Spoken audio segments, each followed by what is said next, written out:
Welcome all. We're so glad you're with us today for this webinar, Strategic Role of AI in Talent Development and Succession Planning.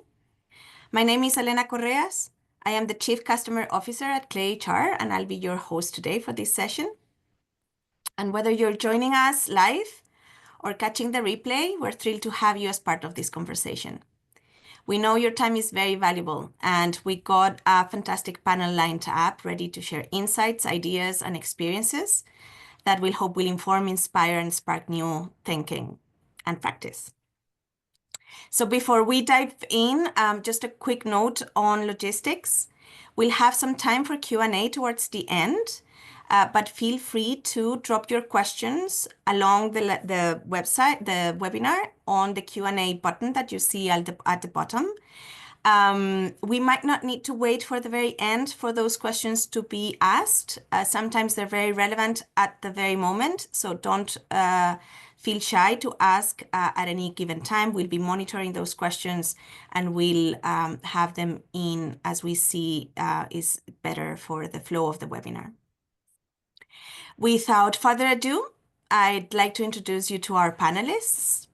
We have with us Stephanie Ruiz. She has nearly 30 years of experience in HR leadership and organizational development experience across nonprofit, government, and corporate sectors. She has a Master's of Arts in Human Resources Management and was named top graduate in HRM program. She has extensive experience in recruitment, DEI, employee relations, and policy development for small to mid-sized organizations. She's a trusted consultant and former CHRO and deputy CAO at the Congressional Budget Office here in the US, providing strategic HR guidance. Hi, Stephanie, welcome. Hi, thank you. We also have Amrinder Arora as part of our panelists. He is the co-founder and CEO of ClayHR. He has 20 plus years of experience in the tech and software industry, spanning both commercial and government sectors. He's launched and created hundreds of products in use by millions today. He is a PhD in computer science with Teaching Excellence Awards and 40 peer-reviewed publications and patents. He's author of multiple textbooks in the field of algorithm and artificial intelligence. Welcome, Amrinder, Dr. Amrinder. Thank you, thank you. So with Dr. Arora and Stephanie Ruiz, we'll be able to cover this agenda today. The idea for today is that we learn about the best practices to utilize AI in succession planning. We'll have three main learning points: the heightened importance of succession planning in today's environment. Number two, problems with traditional succession planning methods. And number three, utilizing AI-driven succession planning. As we mentioned earlier, there is a QA box at the bottom of your screen. Please use those questions to ask any clarifications, any questions, any things that you want covered. We'll be monitoring them and we'll put them at the point we see it is most relevant. And without further ado, Dr. Arora and Stephanie, please, the floor is yours. Thank you, Elena. So folks, all of my years in human resources, I always heard about the importance of succession plans and why they were important. And I never quite really understood what it was until a couple of times when I was hit with oh goodness, I wish we would have known this person was quitting, retiring, etc., a lot earlier than today. And that's kind of the importance there of succession planning. It's to help your organization to continue forward in the most productive way, so that you don't lose any ground in any of your projects, any of your ROI, anything like that. And you can continue as seamlessly as possible. It's not entirely seamless when someone leaves, but as seamlessly as possible when someone is leaving. It just helps your organization to be prepared. So let's talk about an example. Your CIO has just quit and you have no succession plan in place. What are you going to do? I think most of us would say we're going to hire externally. And there's a lot that goes into that. I mean, the average time to hire is not short. So that means you're going to have at least some gap between the incumbent and the successor. There are a lot of costs to replace. I mean, if you look at different surveys data, they show that cost to replace and training can be 30 to 50% of a salary. So if we think about average salaries for CIOs in the US being 250,000 a year, you're looking at spending $75 to $125,000. And that doesn't include if if the time between, if the hiring gap is really longer, you're having to bring in consultants and other things, there can be a lot of additional costs. You can also see, go ahead, Amber. I just wanted to add one thing, that in general, the timing of this is almost always wrong. Like, it's wrong when the labor market is very tight because you cannot find the person. And when the labor market's not tight, generally that's when you have a hiring freeze or a top hiring pressure saying, no, you can't hire. So the timing is almost always wrong to begin with. I was speaking with a CHRO. I believe I did see them in the participants, so they're listening. So this is what I learned from them, that this timing just is almost always by definition wrong. If the market is super tight, where are you gonna find the person? You're gonna have to poach somebody, and not just the price point that maybe Stephanie you're showing, but sometimes at a lot higher, because that's how the tight the labor market is. So exactly. And in a tight labor market, you might be looking at other things like adding a search firm to help you with the C-suite position. It can be astronomical, yes. So, and then let's say you do hire out externally and you are successful. You're going to probably demotivate some of your current staff. First off, they're going to be scared. Who's this new person coming in? I don't know them. I knew that guy or gal that I worked for before. I don't know this person. I'm anxious. Or, hey, I should have gotten that job. And possibly cause some additional turnover. I will tell you an example of this is when in one of the organizations I was with, we made we had flailing efforts at doing succession planning. And by flailing, I say we talked about it, we did little spurts, and then it would stop, and maybe months or years would go by before we would do more. And when the CIO left the organization, unbeknownst to anyone else in the organization, he had promised the job to his DCIO, who in our minds was the choice, but not the choice now. We've been giving him things like organizational development and training a little bit. We'd had him do some hiring. We'd had him managing, I think, one person. We'd given him a lot of budget responsibility, all those kinds of things, but he wasn't there yet. And within 3 months of the new CIO coming on, one of our top talent in that team left. The person who was our succession plan for the future was gone. And sadly, he was not prepared as we thought. He went into a role where he was managing people, and he was gone from that role in like 5 months, and back to an individual contributor. So it was a loss for everyone along the way. So that's when I talk about what I mean when I'm talking about demotivating your current staff. And then watching all of the other rest of the team watching this happen in this tumult. So it really kills engagement. It can be a big contributor to people becoming disengaged. And we know that engagement is really geared on people being able to learn and grow in an organization, not necessarily for that ideal position that they want always, but to be able to learn and grow. And then, engagement, when it's low, it kills your productivity.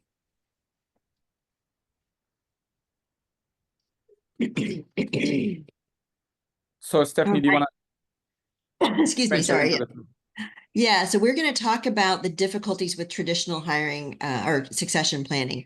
And I will just tell you, if this shot is overwhelming to you, it's only the beginning of the mix, right? So we've got here job descriptions, we've got here competency models, the 9-box grid, a succession planning template. This doesn't even include things like your performance appraisals, your learning plans, your coaching plans, their performance information, anything like that. So this can be completely overwhelming.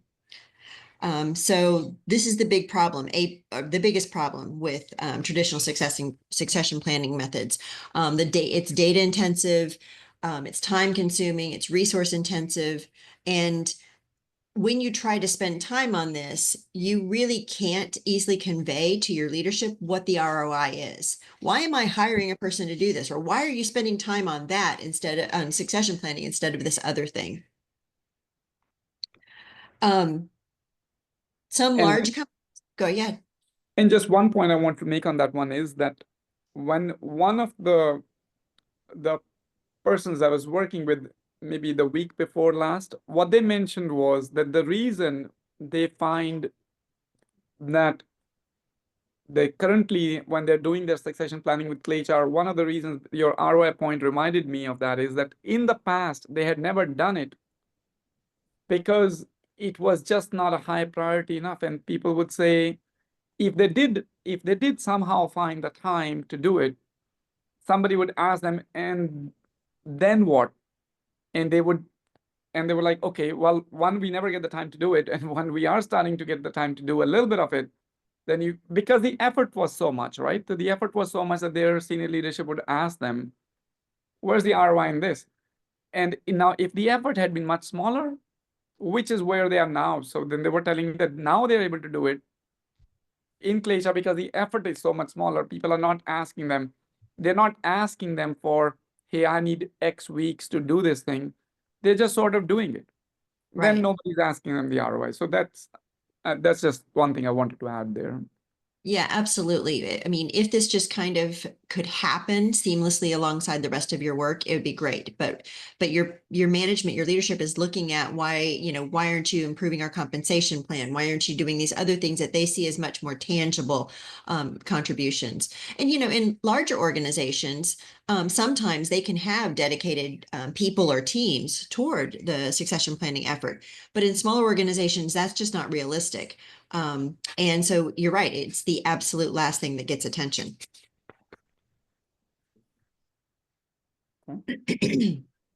So Okay, mhm.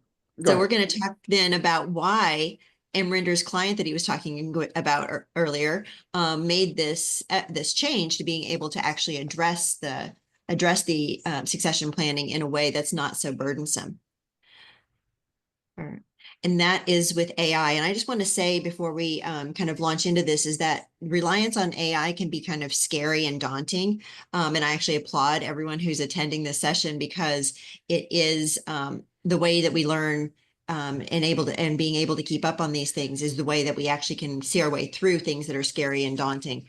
And personally, I've worked really hard to become more up to speed on this, and it's given me a lot more confidence in the in the process. So AI can analyze your workforce data. It assesses all of the things that you already have in the Clay system. So your skills that are required for each job, the performance trends of individuals in the team, or other individuals who may express interest, career trajectories. It helps you identify the high potential employees, your hypos, where you need to be spending energy and efforts to keep them and to grow them. It can predict and identify skills gaps, and that's kind of hard to do when when you're going out through and looking at somebody's resume, and then you're looking at their performance appraisal. That can become kind of overwhelming and impossible maybe to see those skills gaps. Whereas this, based on performance feedback and based on classes taken and success rates in those classes, you can see that much more readily. And then the system can help you to create personalized development plans. And then identify, therefore, your suitable candidates for the key roles. Slide. And that's where ClayHR can come in. This is a huge boon for me. One of the things when I was both an individual contributor, maybe more when I was an individual contributor and a leader in the HR role, I was always concerned about something becoming just this data entry nightmare for my team.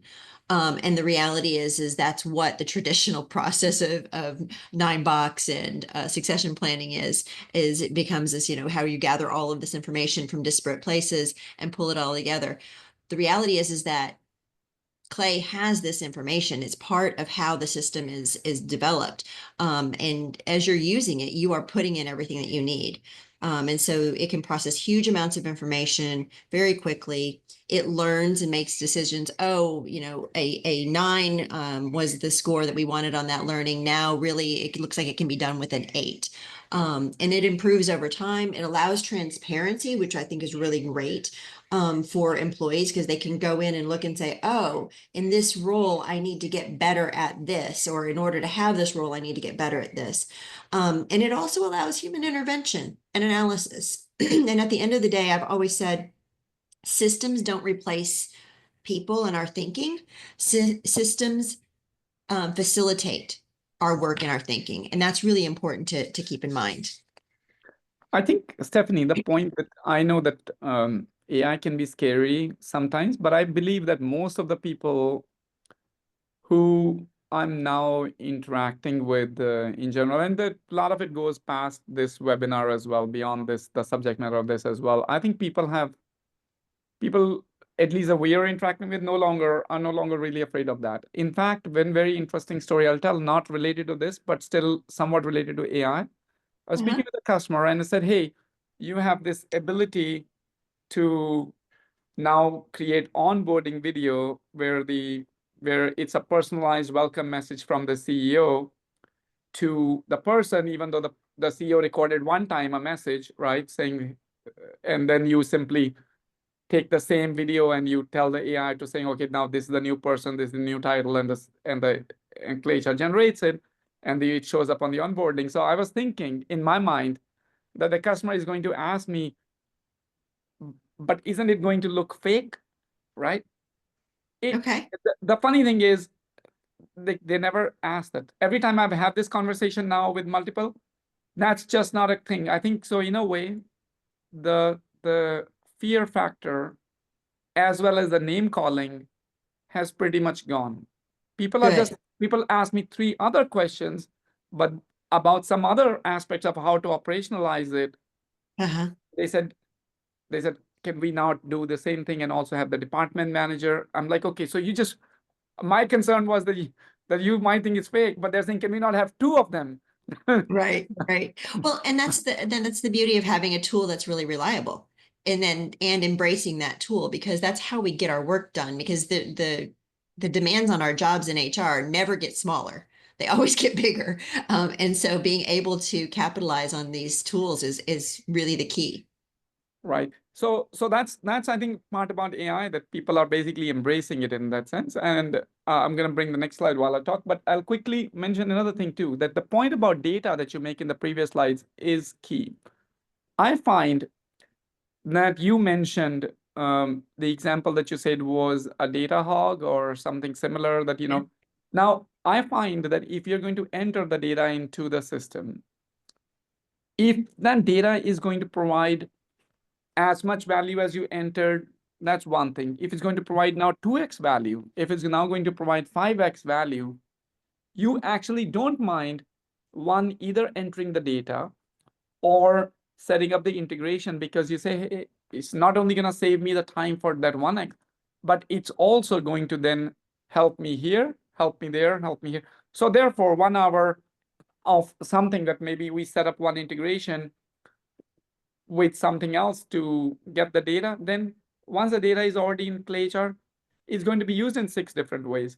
Then it really is a very good multiplier that you can actually get a real ROI on the data setup here. But please, yeah. Well, and not to sound like a commercial or anything, but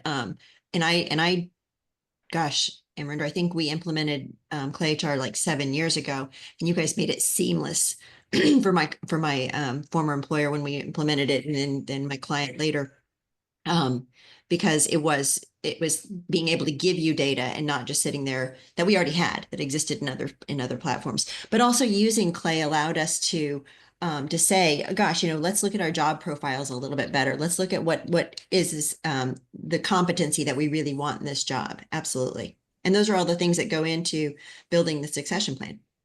Yeah, I think from my perspective, and I'll go on to the next thing too, but just what I find is that if the customer can create their own impact without necessarily talking to us, then I think that software has really helped them. For example, I went to somebody I thought I would tell them a little bit about succession planning. I had my slide deck. That's 1 hour I'm never gonna get back, because when I went into the meeting, they didn't need my slide deck.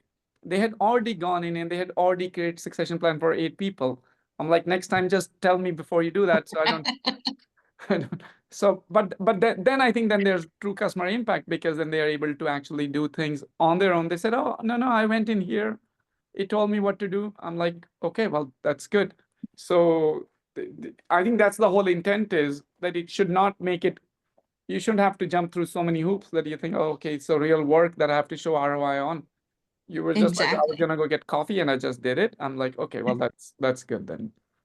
Exactly. And that's the kind of the nice thing here. Also, thinking about the process of succession planning and how hard it can be. You're not going to do succession planning for all of your positions. You're going to pick the key positions, right? Your C-suite, maybe an important sales job, an important R&D job, or something like that, that requires some very specific, maybe in-house learning, maybe some cultural aspects of your organization. You're going to pick those roles, and that's really nice to be able to do that, and it makes it feel less less burdensome, and it also is better for selling to your leadership about the ROI on it, because they can more readily see, oh, if the vice president of sales for this particular product leaves, we really are in a hole. It also lets you like track the succession of that person.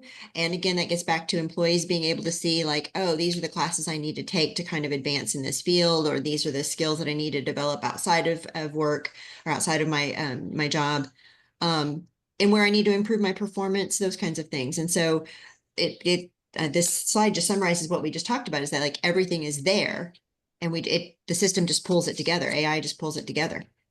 Right. But I think one point on the previous one, like when you mentioned that, you're going to create succession plans for so many, I think there is a clear cultural angle to it. Some people, I was working with somebody, they have 850 succession plans.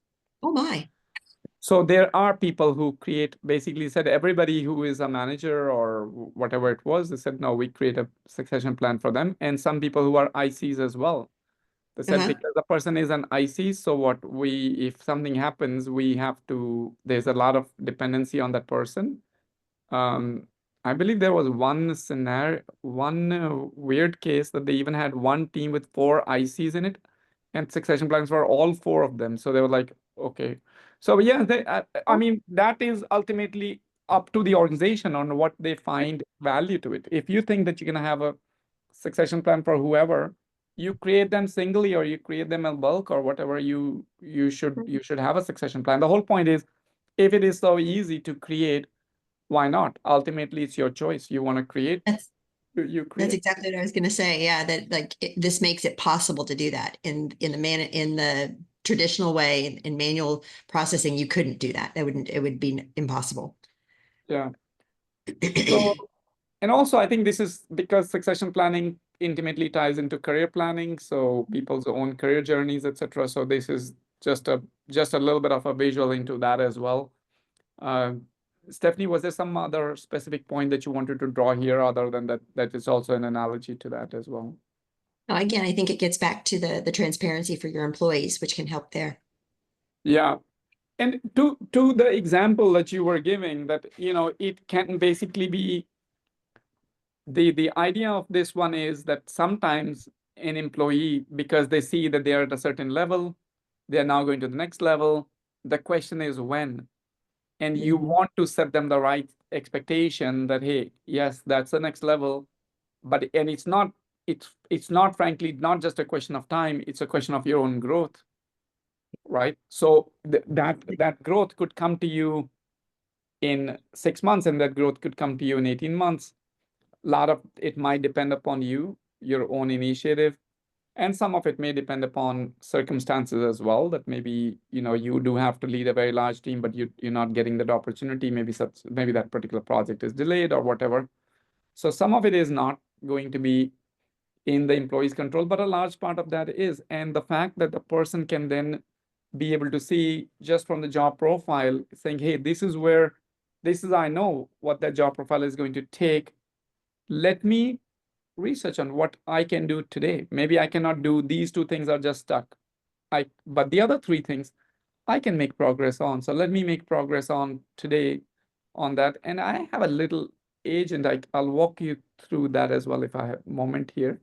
But basically the skill matrix construct.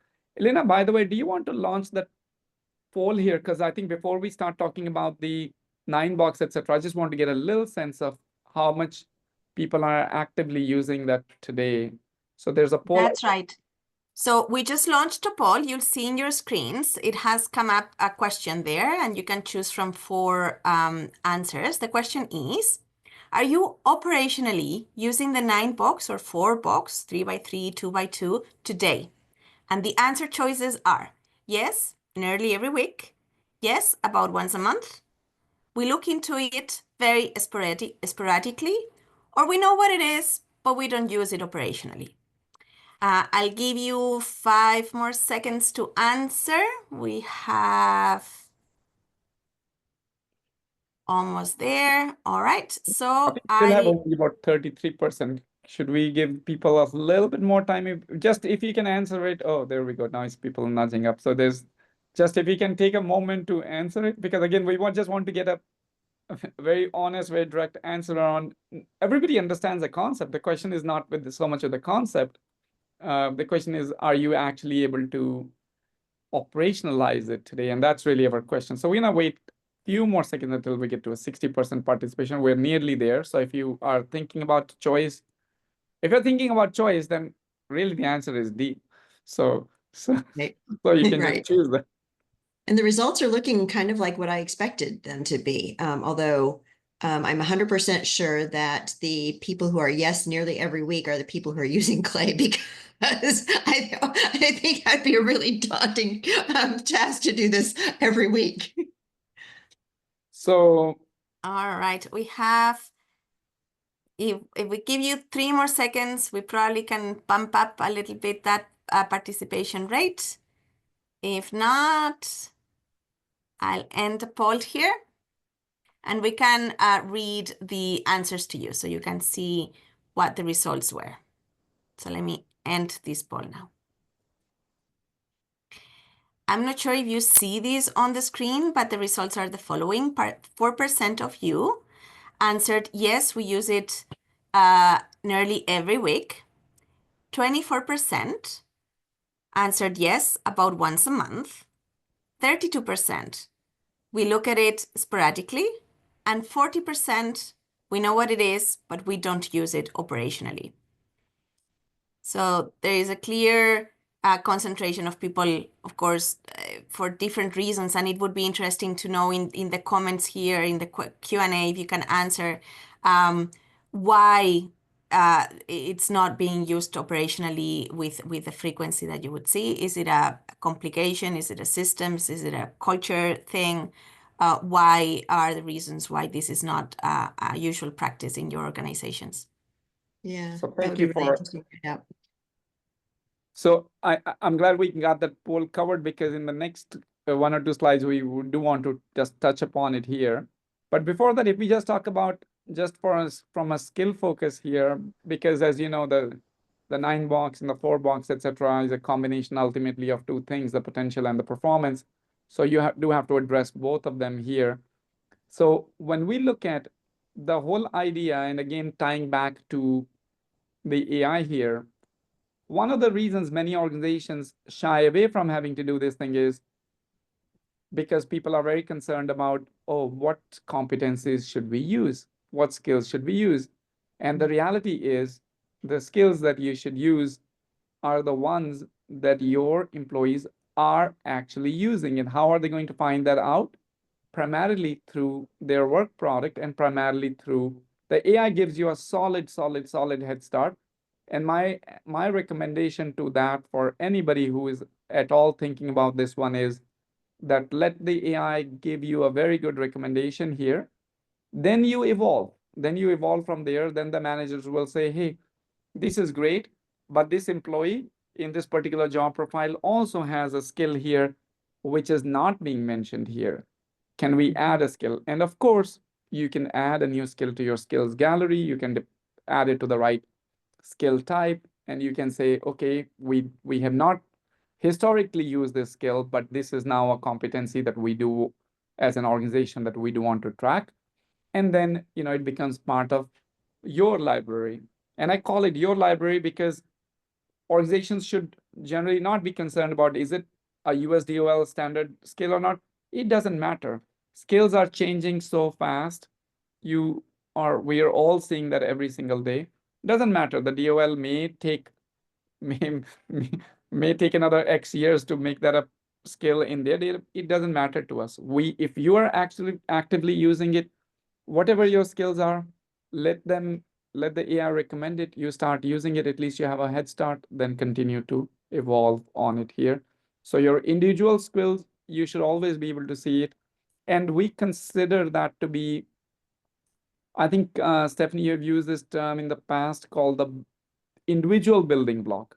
And I like that term because you can use this anywhere. You may do succession planning, and then you may do career pathing, but this is a good skill building block anyway, or you may just do 9 boxes for other reasons, but this building block is a great thing, I think. Yeah, and the comment you made about it being able to evolve is so important too, because as our organizations grow and change, as technology grows and changes, as markets grow and change, you need to be able to be really able to be flexible on those things. Exactly. So when we now take this building block and now take it to the next level to say, hey, now we're thinking in context of this particular succession planning. We say, okay, this person now needs to go here, or at least needs to be ready. How are they going to take this particular competency? Like the example that Stephanie was giving earlier, that somebody was put in a spot for which they were not ready. If they could have at least seen this, saying, okay, I'm not ready. Even if, let's suppose, they were pushed into that role, they would at least be much more cognizant of the fact that, hey, these 4 things I don't have an experience in. They might be my known unknowns or maybe my unknown unknowns, because now at least I should be aware that they are here. And eventually, me not having that particular level in that competency is going to show up one way or the other. It's going to show up. And it allows the person to figure out how to build those or buffer themselves with other people or other resources to help them in that area. Absolutely. Exactly. And it might just be, I love that word buffer. I love that word buffer because if you know, and this is not to say that our human relationships are always built upon only on the basis of need. This is not to say that.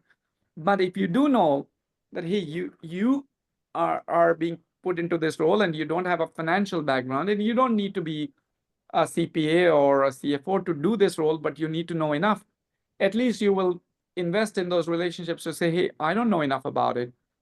Can I at least, while we go out for lunch, can I at least sit next to you for the next 3 lunches? So at least I learn and talk about what is it that you even talk about, because I don't even have the right vocabulary yet.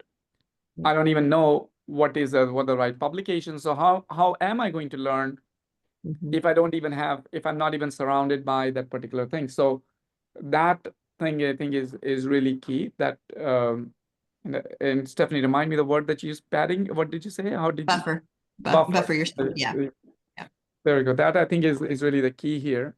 And just going into succession planning here very quickly, again, it's very straightforward. When you go into it, you can just see, okay, what are the critical roles? You establish them by the person, by the position. You say, okay, these are my critical roles, whether they are filled, they don't not filled, what are them by status. And of course, this chart becomes a whole lot more important if you have 850 people, as I was showing the example, that and then you just say, okay, hey, these are my active succession plans. I want to start a new succession plan. Here's this position. The person has left. We don't have that person here, or we do have that person. They're going to leave in 4 months, or they might leave in 4 months. Again, the whole idea is for these things to come together to say, you have your core HRIS. From your core HRIS, you might already have some very simple operational knowledge. Somebody's retirement date is coming up. It's not a question of, it's not a retention aspect that we're thinking about. We're not a risk. We're seeing the exact date coming. And we see that we have 7 months and 12 days up till that point. Now it's up to us to make that, start making that plan. Or it could be that here we do know that this person's commuting a long distance. We know that this person's life is going to take them to this city, and eventually they're going to have to leave. We don't know it's today, we don't know it's a year later, but it wouldn't hurt to have a succession plan should that come to be, and and we have to execute on it. I don't know. I mean, Stephanie, you have done this a lot. So do you normally see that you're creating succession plans a lot based on these other insights as well, which maybe only you know as a human, right? The HRIS doesn't actually know because they mentioned that their son and daughter now in California. I know exactly where you're going. It's exactly what I was thinking about. I came from a culture where retirement, so a big chunk of my profession was in the federal government, and so we had retirement as a real cognizant thing.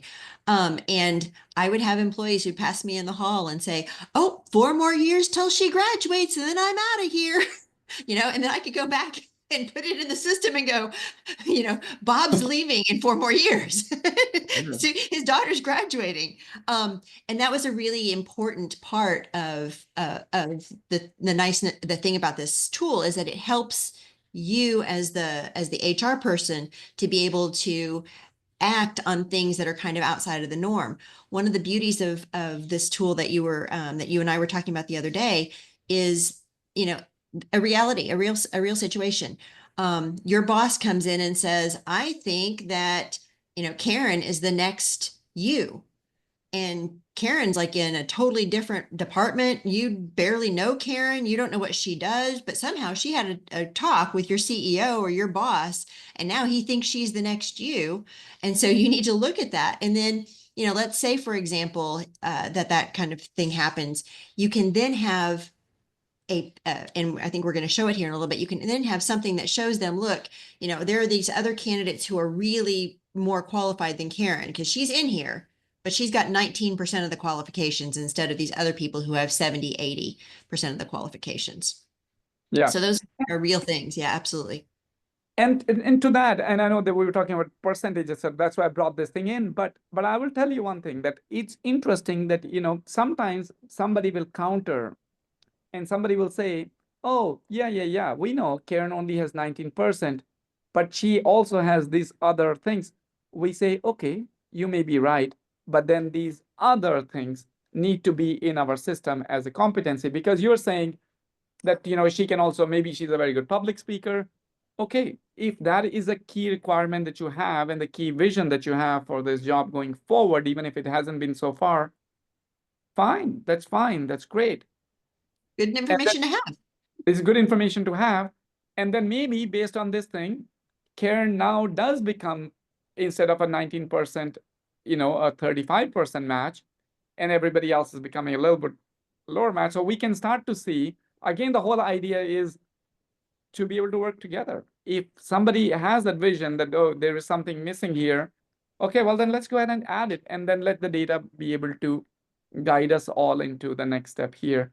So just a little bit of the shortlisting one here. I think, Stephanie, you and I were talking about how the system can sort of find the right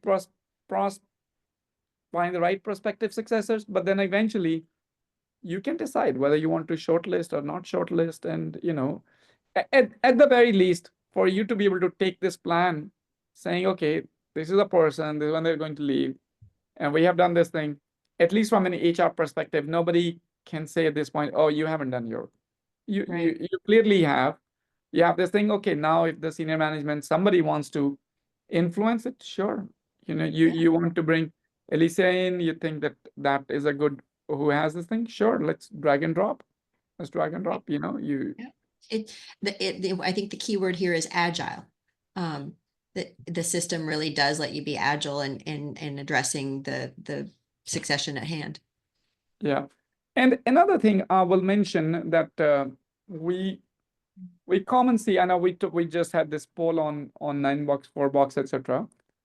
That one of the reasons we specifically focus on operationalization is because many times people have felt that $9, $4 was too much of a nice to have.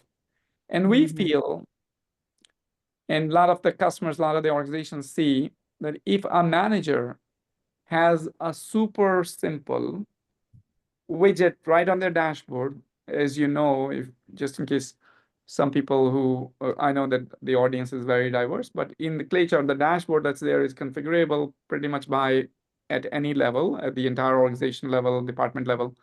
Anyway, the point being that in that department, if this widget is right there, that they can see their $9 for their team, for their, they can see, okay, I should be able to see this. Now, they may not want to see this still every day because these things evolve slowly, but with ClayHR, they don't evolve. You should not imagine that they evolve once a year. They evolve much faster than that. Why? Because anytime somebody is completing a learning, anytime somebody is receiving a feedback, somebody is completing something else, their skill levels are going to change. And you do want to guide the people saying, hey, you do want to, as a manager especially, you do want to guide the people to say, hey, let's suppose your performance review cycle is September, every September you do it.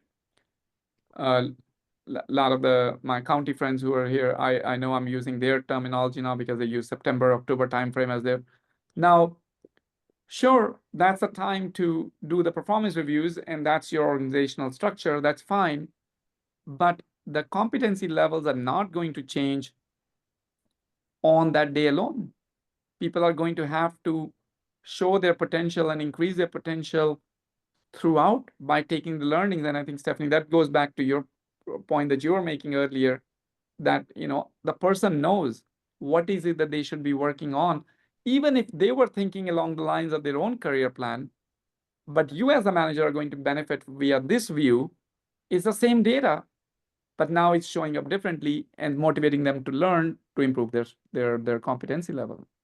Exactly. And having a tool as a manager, having a tool like this readily available, it makes it so much easier for me to think about or to assign duties and responsibilities and projects without having to go through and think, who hasn't done a da da da da da. I can just flip this chart up and go, oh, it looks like I need to give Brianna some more experience in this. Or it looks like, I'm always giving these projects to Lucy. And, maybe I should be doing that, giving them to Kareen. And so the reality is that having this tool not only helps on the succession planning, it also helps you to develop your people. I think that's what we're talking about here. Exactly, developing your people. Somebody gave me a funny definition of workplace. I said, this was after a meeting conversation. They said, you know what a workplace is, Amrinder? I'm like, okay, I don't know, tell me. So I said, the workplace is where the urgent always trumps the important. I'm like, okay. I had heard that, but you still got me with that one. Okay. So I said, so what's the big picture? The big picture, what they were saying is, yeah, okay, surely today the urgent is going to trump the important, maybe, right? So you're going to place that today. Oh, this just got to get done. I know that's important, but we're going to push out. However, the counterpoint to that is that let's suppose that you put this person here, Rory's here, you think, oh, they really need to go here. At least they need to increase their potential, even the performance maybe is not going to change for some time. And you do say to them, hey, I have outlined, and you say to them, or they see it themselves in the view that was in the previous one, that they should take these 4 trainings. And let me just go back to that so people can kind of see this is the view I was talking about here, right? So if they see that, and surely today it is possible that they say, okay, but I don't have time to take the learning today. Maybe they don't take it today. They come in tomorrow. Maybe they don't take tomorrow either, but the pressure for them is going to build up. 3rd, 4th time, they're going to say, hey, I've been thinking about this thing. I'm really just going to carve out my Monday here to do it, and I'll still be able to finish the rest of my work. And this is how all of us operate, right? Nobody here is trying to say that, hey, my reality is so much cleaner than yours. It's not. But Right. if the data is out there and the vision is out there, you're going to find the time. But yes, you may not find the time the very first time, This is just why people need 4 reminders to do things. And whether you're using your self snooze reminders or whatever, um, whatever it is, wherever in life it is, that's just the way we all are. But people are going to say, okay, here, I was going to take this learning, maybe not today, maybe not tomorrow, but third day, fourth day, they're going to do it. And if they have time until September to do this thing, they are going to get a few of those trainings. And that's very, very, very important. Again, somebody could be doing exactly the same webinar on L&D side. I know this could be just on all L&D, but again, from this perspective as well, this is very important. Yeah, and on an employee relations standpoint, if that employee puts that training off and puts that training off and puts that training off and then doesn't get the job that they wanted, well, they can see, well, yeah, I didn't have that skill because I didn't go out and develop it. So there's less of a potential, less of a pushback of why I didn't get that job. Well, because you don't have these skills and we laid them out there for you. And you know, you don't have to say that harshly, but I think there will be some recognition on their part. Yeah. And Dr. Elena, sorry, Arora, you were going to say something. yeah, there was a quick question here regarding the 3x3 or the 9 box. Very quickly, we can address that about how are potential and performance measured. And in ClayHR, there are different methodologies you could choose from a full 360 performance review to a, there's different ways that performance can be measured, and we can talk about different options in your case. The same way as potential. Potential can be measured in different ways according to the skills. The system is kind of methodology agnostic, and it allows for many different ways to do it according to your culture, according to your way of doing things. And so there's a fan of options we could choose from. Yeah, but a simplest choice could be just to make sure that you don't think that it has to be complicated. You might have if you have a methodology, you can bring that to house. But if you're just simply using out of box, when you define a job profile, and let's suppose it's me and you put me in a certain job profile, the job profile and over the time it has evolved to have those 8 competencies in it with a certain percentage. When I get my job profile, when I get my competency assessment done, it automatically translates into one potential level. You get that one potential level. And similarly, once I have my first performance review done, I already have a performance level. That together is your 9 box. It's simple. Again, you want to tweak things, you're welcome to tweak things, but out of box, default things are super, super, super simple. You have a 9 box. Basically, you have your system, you have a 9 box. That's the whole idea that we operate with. Right. And I just wanted to put a fine point on that this is individual to the organization, right? So the system, Clay, is not making any of these things mandatory for you or making these decisions for you. Your organization is saying, in order to be a high performer on this, they have to have name the number, a 7 out of 10, a 9 out of 10, whatever it is. Your organization is making these decisions. Right. That's a very good point. Thank you for reminding that all of these like colors and these labels and the lines where the lines draw your organization will do. Now, of course, when you get the original system, maybe it comes with a default. You drag and drop. You say, hey, no, we don't do 9 by 9. 9 is for kids. We do 16 4 by sure.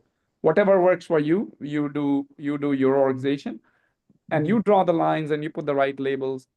But the whole idea is that it should ultimately be simple here for your managers to see, okay, where people are and to be able to guide them to. Dr. Arora and Ms. Reed, I want to take a quick check on time. We have a number of questions that are very interesting. So I just want to let you know to allow for those questions to be answered. Sure. I think here on this one, I just want to mention that I think we have already covered all of the points here, that when you're comparing the shortlisting and things, the similar competency levels that you have, again, you're able to do things here from multiple perspectives. Here, we're showing that once you have the data, you're able to use that for comparing the shortlisted employees along with your base employee, the person who's leaving, and then be able to see how ready they are, how much time will they need, whether they're going to need 18 months and you have only 30 days, or you have less time. So, and again, the same thing the person can also do from their own career planning perspective. And that's really, I find to be very useful. And again, from my conversations, people find useful that the data actually is a lot of multiplication to it, it's a force multiplication to it, because they are able to use it in many different ways. The data is not one time you store it and then do what. That's not the intent here. So we can actually start going into the questions, Elena, if you like. Yeah. We can go. Let's do that. There are many of different kinds, so I've kind of clustered them by topics, Okay. so we can address them with a little bit of a structure. So the first one is a little open, but will help us kind of set the tone. It says, how do you foresee AI in talent development evolving over the next 5 to 10 years? And what emerging technologies should organizations be preparing for now?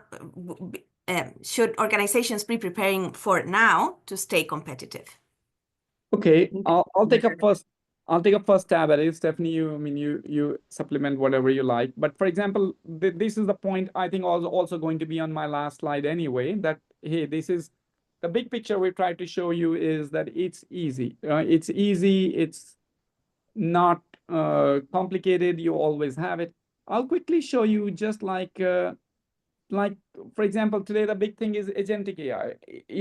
The AI is evolving at this point so fast that anybody who is telling you what AI will be in 4 years, you have an immediate obligation to unfollow them. Don't waste your time. Immediately unfollow them, block them, tell me, I'll report them to the, I don't know, whatever. Just don't even go there. Rather, just say, okay, what is it today? If we can all catch up to what is there today, we are golden. And I guarantee you, not all of us can. Most of us, we can't even know all the things that are moving today, what's available today.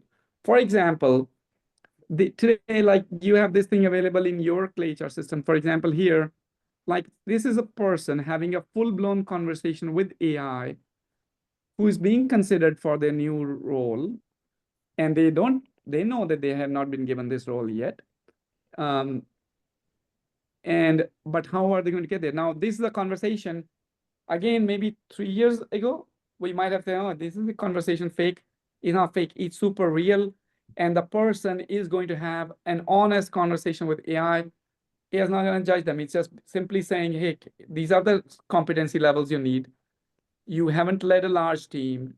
You do need to lead a large team. What is your idea? And you say, well, I can't really start. Where am I going to get a large team from? I can't really, what do you expect me to do? However, I have done this thing. Okay, that could be a good approach, right? At least you understand it. And again, I keep going back to Stephanie's example, because it's so nice that example basically tells us that even if you can't really change that reality, at least you're going to be able to be ready for that. To say, okay, hey, these 4 things are going to happen. And a lot of it is, as a humankind, we specialize as a species in dealing with hypotheticals.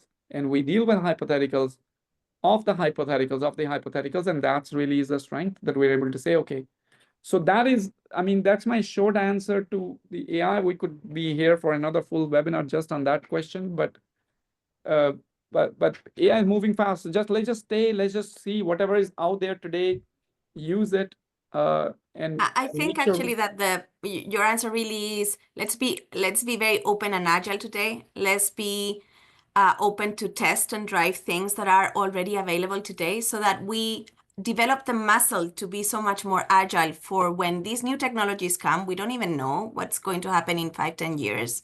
But what we do know is that we will really need to have this muscle of testing things today.